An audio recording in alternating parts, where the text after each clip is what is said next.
Sejam bem-vindos ao Adepate Podcast. Hoje, certamente, um daqueles episódios históricos, diferente, especial. Nós conheceremos um pouco mais sobre a história de tudo aquilo que a gente vive hoje. Saibam que, há décadas, grandes profissionais trilharam caminhos que nós estamos trilhando hoje. Há um legado incrível em tudo aquilo que a gente faz. Então, trago aqui comigo o Dr. José Ficker, um grande autor, professor, profissional. Muito obrigado por o senhor estar aqui com a gente. Eu que agradeço. É uma honra. Ah, que isso. Nós já tivemos um bate-papo aqui inicial. Uma profissional da editora chamada Rosmarie Muraro. E ela leu o livro e falou que era o que estava faltando na área. Então, a editora resolveu publicar.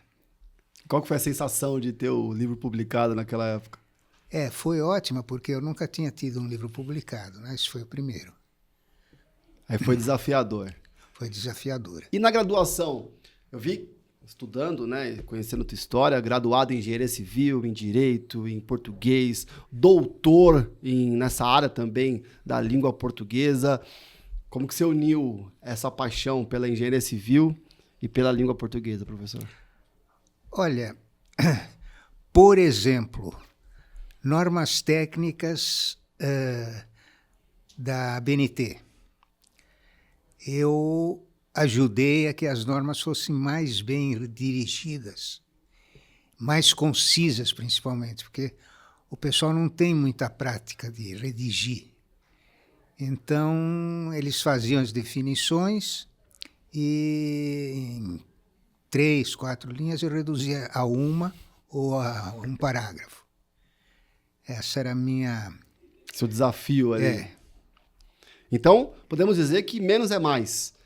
A escrita adequada é escrever e colocar o que realmente precisa.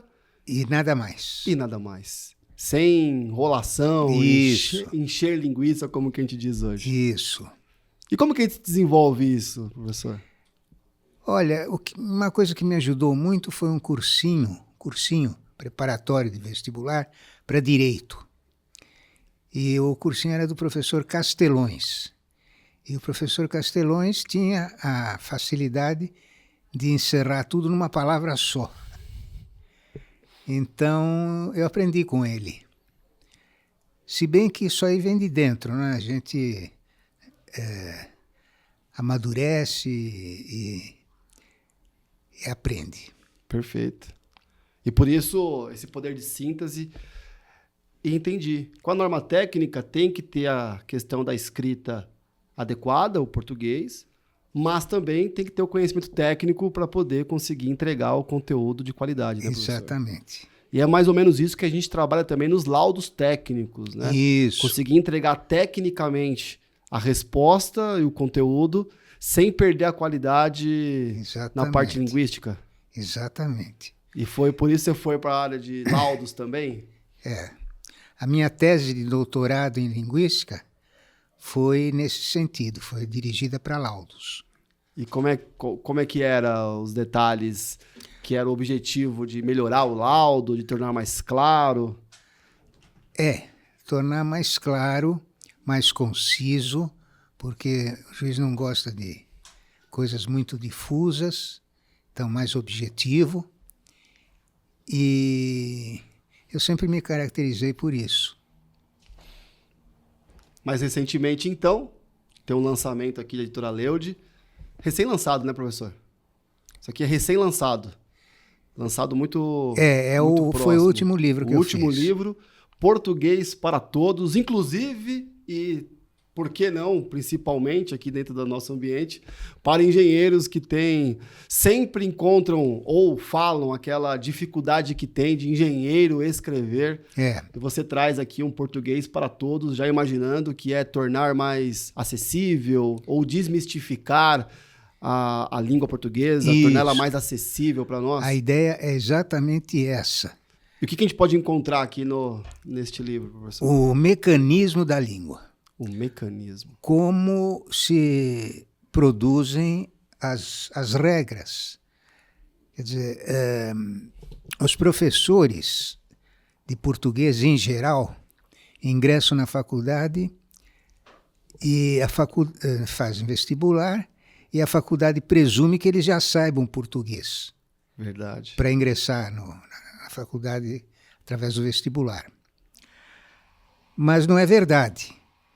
Eles não sabem e não vão aprender na faculdade, porque a faculdade de letras ela se especializa mais na parte de literatura. E o português fica em segundo plano.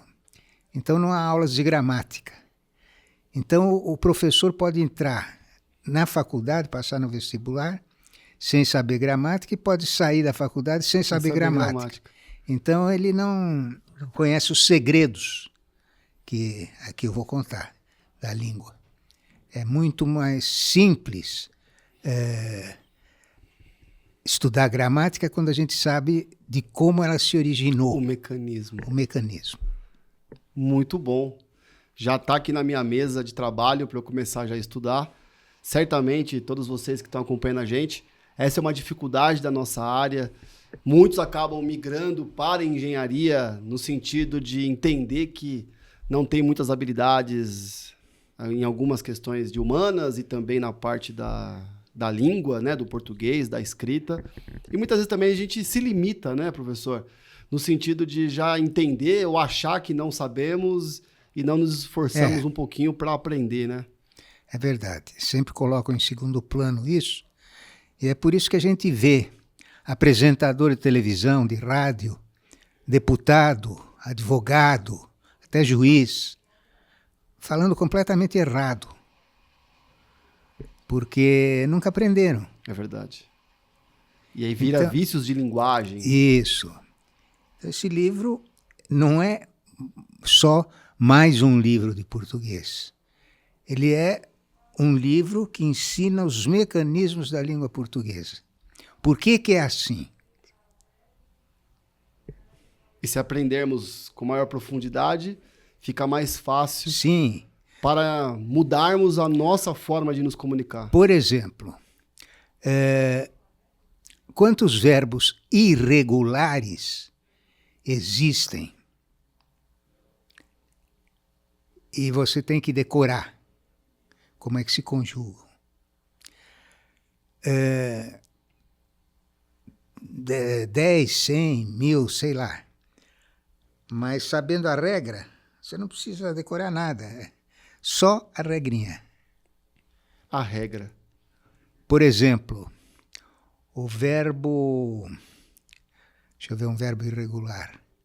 Serzir, que já é um verbo complicado. Eu cirzo, tu cirzes, ele cirze. Nós serzimos, vós serzis, eles cirzem. Então, o verbo é serzir. E ele ganha um i, cirze, nas diversas pessoas em que a raiz é a parte mais forte, mais tônica. E perde esse i quando volta a ser normal, quando na parte mais átona. Então, é só saber isso. Você conjuga os 1.500 verbos irregulares que ligados a essa mesma linha da mesma forma. Exatamente. E nunca ninguém me ensinou. Como é que foi o processo de aprendizagem? Eu tive um professor muito bom no cursinho, o professor Hildebrando. E eu já me interessava por português, sempre mergulhei fundo nisso. E com o professor Hildebrando aperfeiçoei ainda mais. No cursinho preparatório. E depois estudando também livros, estudando... Tudo que era de português me interessava, né? Te trazia para perto. E na engenharia? Vamos voltar lá atrás. Você começou sua jornada trabalhando em qual área da engenharia? Eu comecei, como todo engenheiro começa, fiscalizando obra. Dimensão de ferro... dosagem de concreto. E fui trabalhando nessa área até chegar no metrô. No metrô, eles estavam precisando de um engenheiro que não tivesse prática. Não precisava ter prática, porque pouca gente tem prática nessa área. Sim. Desapropriação. Entendi. E, por sorte, eu tinha colocado também... Em uma época que o metrô estava em plena expansão, né? Isso, exatamente, na época áurea. E o que facilitou também foi que eu coloquei no meu currículo, eu sou formado também em administração de empresas. Direito, português, engenharia civil, administração de empresas. E só. Tá bom. Então, o chefe lá levou isso em conta, falou, vamos escolher esse aqui, porque ele tem curso de administração. Ele era vidrado em administração, organogramas, etc. Então eu fui o escolhido, porque eu coloquei no currículo... Foi o seu diferencial. Administração. E aí começou lá na área de desapropriação. Isso. E daí que então foi caminhando, daí que evoluiu para a área de avaliações. Isso. Interessante. Aí eu me tornei supervisor de desapropriações.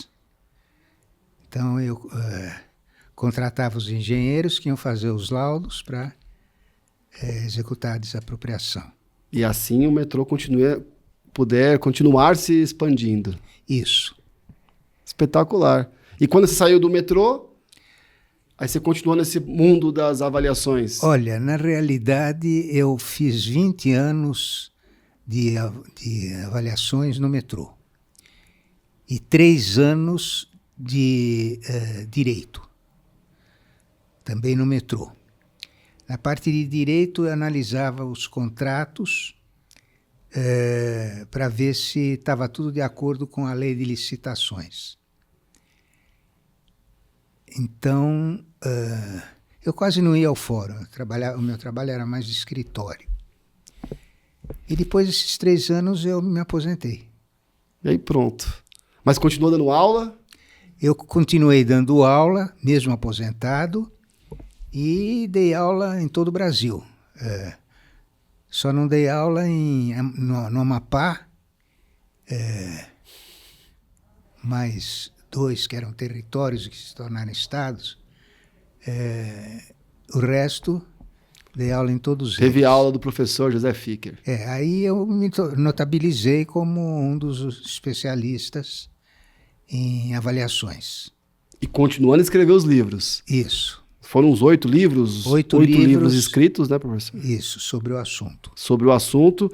Um desses mais conhecidos, eu digo que muitos que nós que pesquisamos, né, essa capa é uma capa bem tradicional sobre perícias e avaliações de engenharia, fundamentos práticos, muito bacana.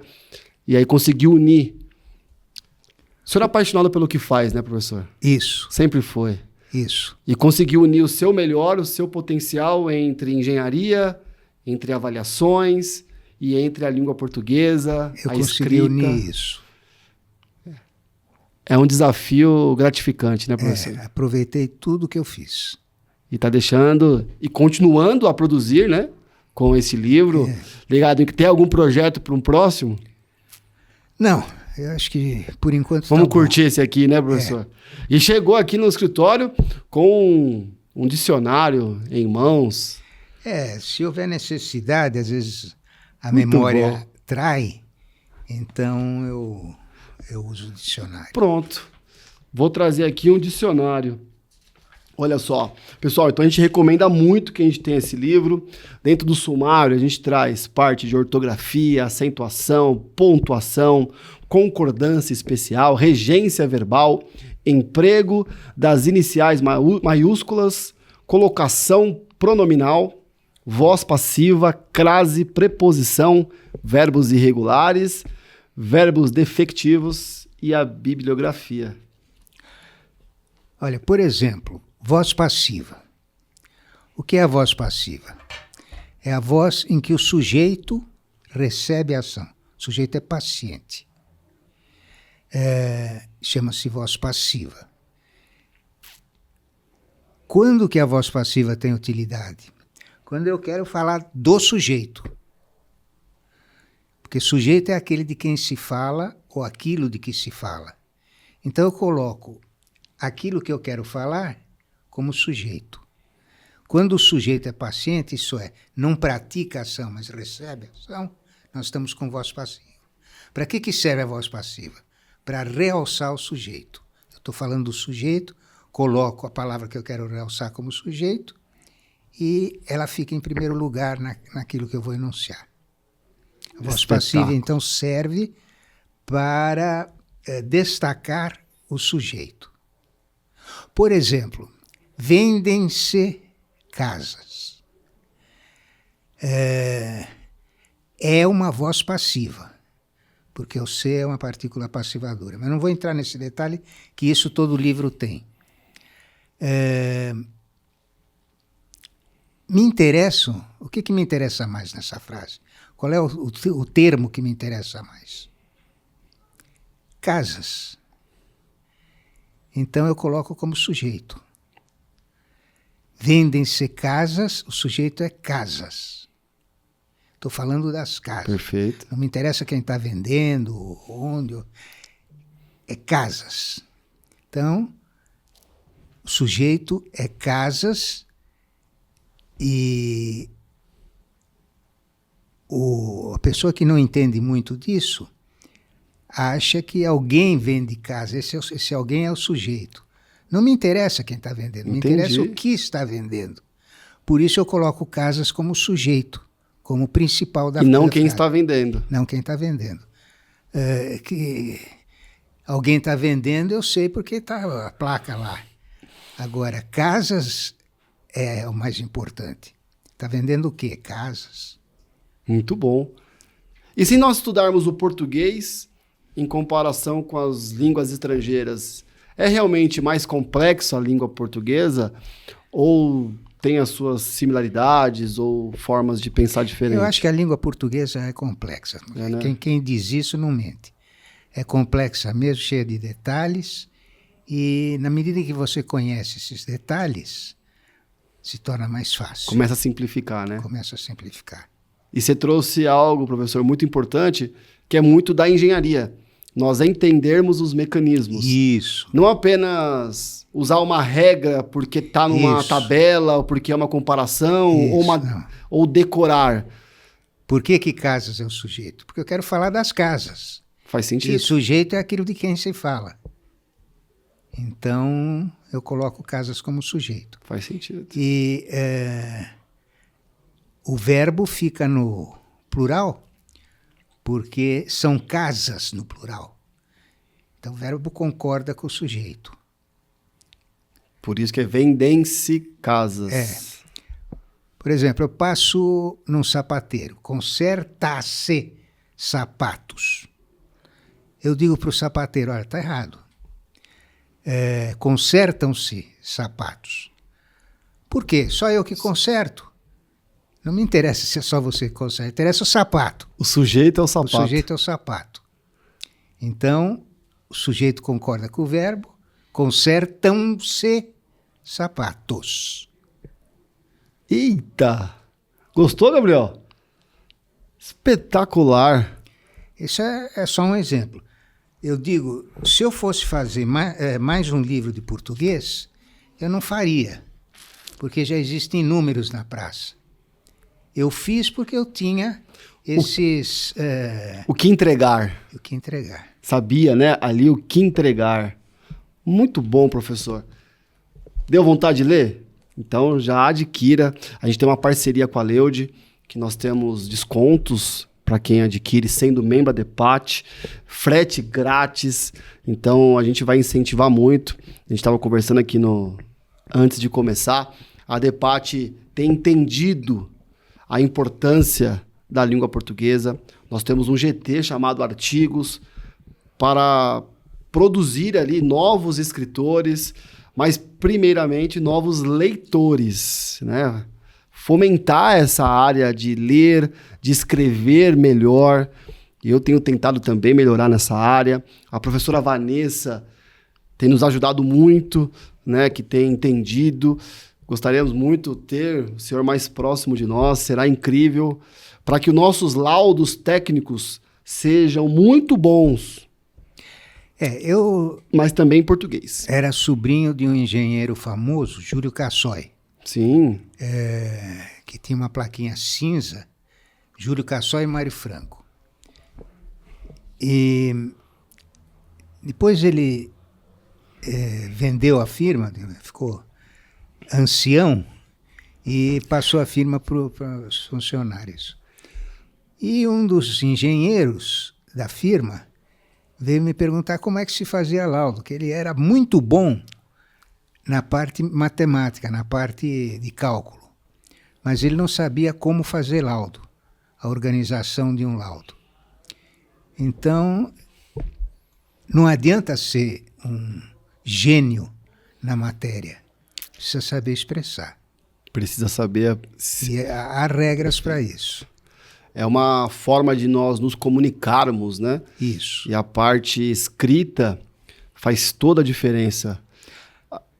A gente até instrui os alunos de que o nosso trabalho, que é materializado por folhas escritas, tem que falar por nós.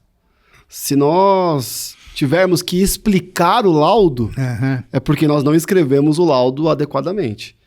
Ele precisa ser autoexplicativo, né? Precisa ter uma sequência que comunique ao leitor o que ele precisa saber, né, professor? E essa sequência pode ser aprendida. Sim. Primeiro você coloca o centro do assunto. Por exemplo, deixa eu me lembrar de tem um trabalho do Betinho que é um convite para que todos participem de uma campanha para amenizar a pobreza. Então, ele não começa dizendo vamos contribuir, ele termina com vamos contribuir. Entendi. Ele começa com um histórico da pobreza. Tá. Narrando o que está acontecendo. Depois, a gente entra no... É por isso que... Aí vem a tese. Estamos iniciando essa campanha que tem por finalidade não vender o peixe, mas a campanha tem a finalidade de mostrar como se pesca.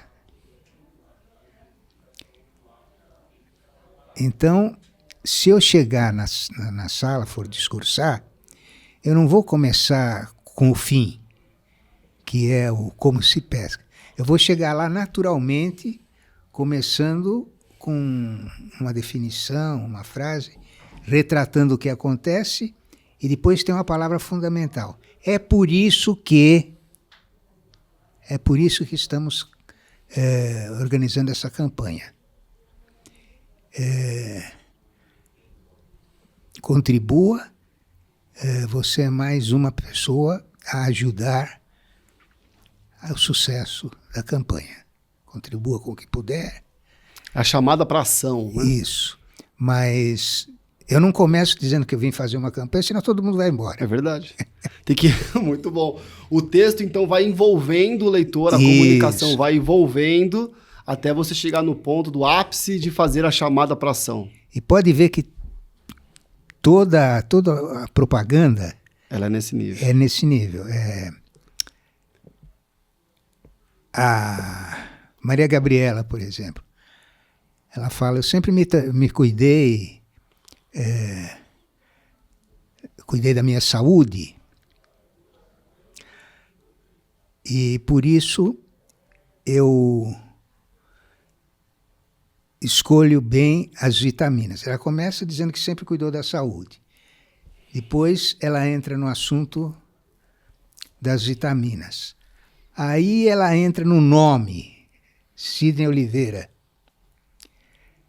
Vitamina tem nome, gente. Sidney Oliveira.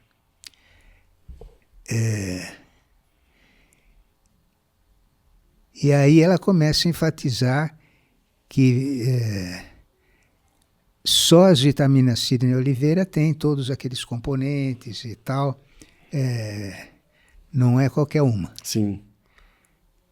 E, por último, ela encerra com uma frase bonita. Então, vamos cuidar da nossa saúde, ou vamos... alguma coisa que impele a pessoa a seguir aquilo que ela está falando. Espetacular. Um bom texto consegue fazer essa transformação. Isso. Vamos fazer um trabalho aqui.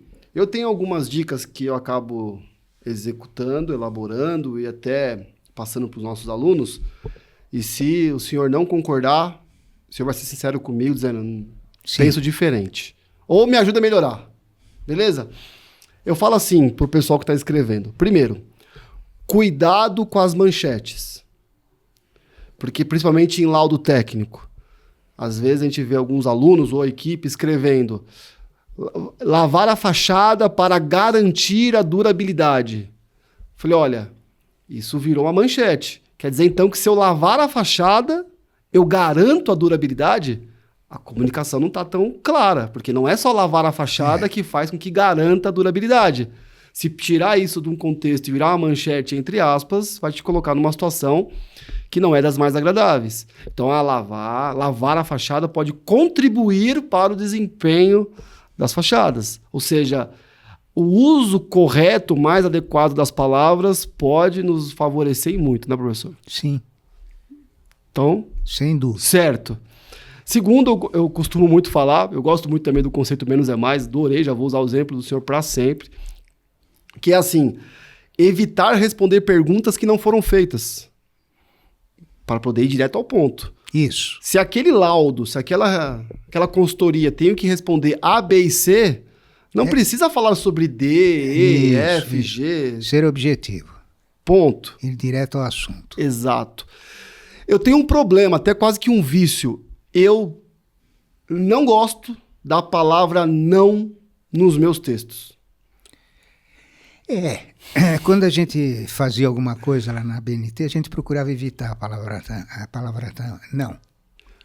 Falava sempre no positivo, não no negativo. Exatamente. Principalmente, às vezes a gente quer enfatizar algo bom, só que nós colocamos a palavra não... E fica na lembrança o negativo. Dá aquele peso. Então, eu sempre tento reescrever o texto, tirando a palavra não, né? Esta solução não irá durar por 10 anos. Calma. Esta solução irá durar por 5 anos. Eu não preciso usar o não, tentar evitar o não. Tô bem, Gabriel. Tá indo bem. Agora, a última. Você trouxe uma estrutura que eu trago muito também, que eu gosto, que assim, todos nós somos vendedores. E muitas vezes a parte técnica fica um pouco avesso à venda. Não, eu não sou vendedor, eu sou técnico, eu sou engenheiro, eu sou avaliador. Eu falo, tudo bem, mas você precisa aprender técnicas de vendas. Uhum. Por quê? Porque nós precisamos vender as nossas ideias. Você pode não vender comercialmente, mas escrever um livro, um laudo técnico, um texto, um artigo, é você vender a sua ideia. Claro. Se o leitor não ler e não comprar a sua ideia, ele não continua, ou no final ele não segue aquilo que você recomendou. Perfeito. Ou colocou. Então, eu aprendi a técnica do sim para estruturar os textos. Nós fizemos o código de ética. No código de ética, nós sempre procuramos evitar a palavra não. Sempre falar no positivo e não no negativo. Então, isso não é uma peculiaridade sua. Estou no caminho certo, professor. Está no caminho certo. E aí no texto, o que eu faço? A estrutura, técnica do sim-sim. No final, o objetivo é que o leitor ali entenda a importância de lavar a fachada. Então eu vou no texto estruturando, porque até então, imagino que aquele leitor nem muito sabe o que é fachada e nem que precisaria lavar a fachada. Mas aí a gente vai estruturando o texto para levá-lo àquele entendimento. Então a gente começa na comunicação. Olha, lavar é bom porque tira a sujeira. Sim, não tem como dizer que não.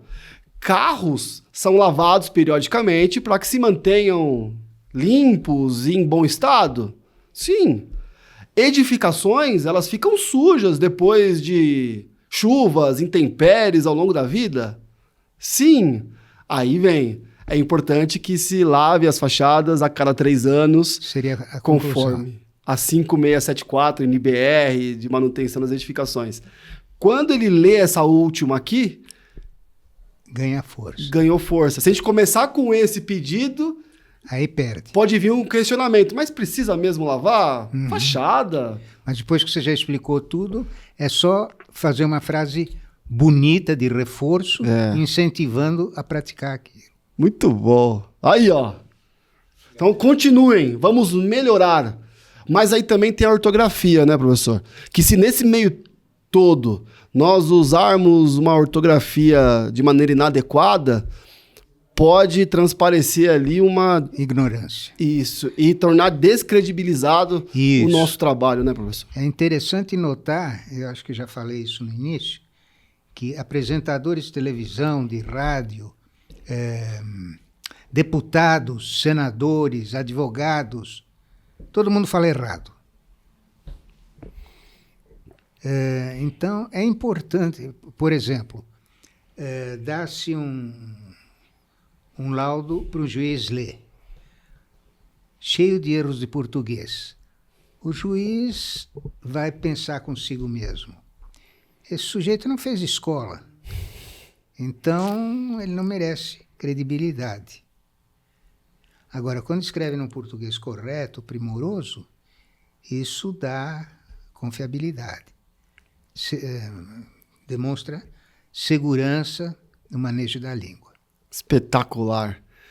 Vamos então todos juntos melhorarmos a nossa... A gente encerra assim. Potência na escrita. Acho que é uma boa forma de terminar, né, professor? E nós concluirmos. Olha aqui. Este não é simplesmente mais um livro de português. Isso. Mas sim uma seleção de erros mais comuns encontrados na linguagem de políticos, jornalistas, advogados e apresentadores de TV, engenheiros, arquitetos e outros profissionais. Isso. Não estranhe, leitor, a ausência de alguns assuntos pedidos no exame de vestibular. Ah, tá. Eu tô lendo já errado aqui, ó. Não estranhe, leitor, a ausência de alguns assuntos pedidos no exame de vestibular, pois este não é o nosso objetivo. Não é o objetivo desse estudo. O alvo maior é que as pessoas, principalmente profissionais, se expressem de maneira mais correta, segundo a norma culta. Perfeito. Muito bom, professor. Obrigado demais pelo carinho, pela presença. Eu que tenho realmente estudado, procurado estudar muito mais, usar mais o este. Estou tentando aprender.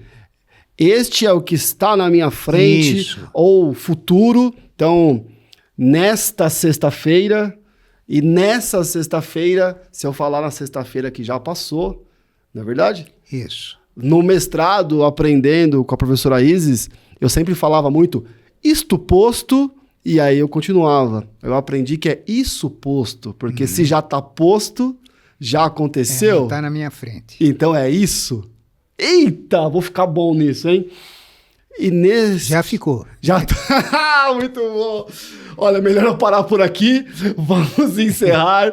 Obrigado pelo carinho demais, professor. Eu gostaria que o senhor deixasse uma mensagem para os jovens engenheiros, arquitetos que estão ingressando nessa área da patologia das construções, escrevendo muito laudo técnico, se expressando na escrita Uma mensagem para eles que estão começando para que se apaixonem também pela área de escrever correta e adequadamente.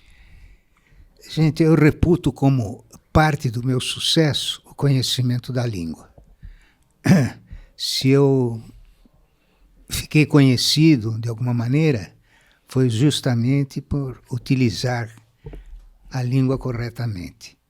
Então, não despreze o português. Procure acertar sempre para dar mais credibilidade, para mostrar que você cursou a escola, pelo menos. Muito bom. Família, português para todos. Nós vamos trabalhar forte para que esse livro chegue na mão de todos. Vamos conversar com a Leude. Olha, pessoal do GT Artigos, o Grossi, a Bia e a professora Vanessa, entendo que tem que ser quase que uma regra para nós estudarmos por este caminho e que seja o nosso diferencial a língua portuguesa. Que nós que estamos principalmente iniciando, que nós nos destaquemos. Estou falando certo, professor? Sim, sim. Olha só, pela linguagem. Tá bom? E assim encerramos. Muito obrigado pelo carinho de vocês. Acompanhem mais, adquiram os livros. Teremos links aqui na descrição. E todo o caminho e jornada do professor José Ficker. Forte abraço, professor. Gratidão. Obrigado. Igualmente.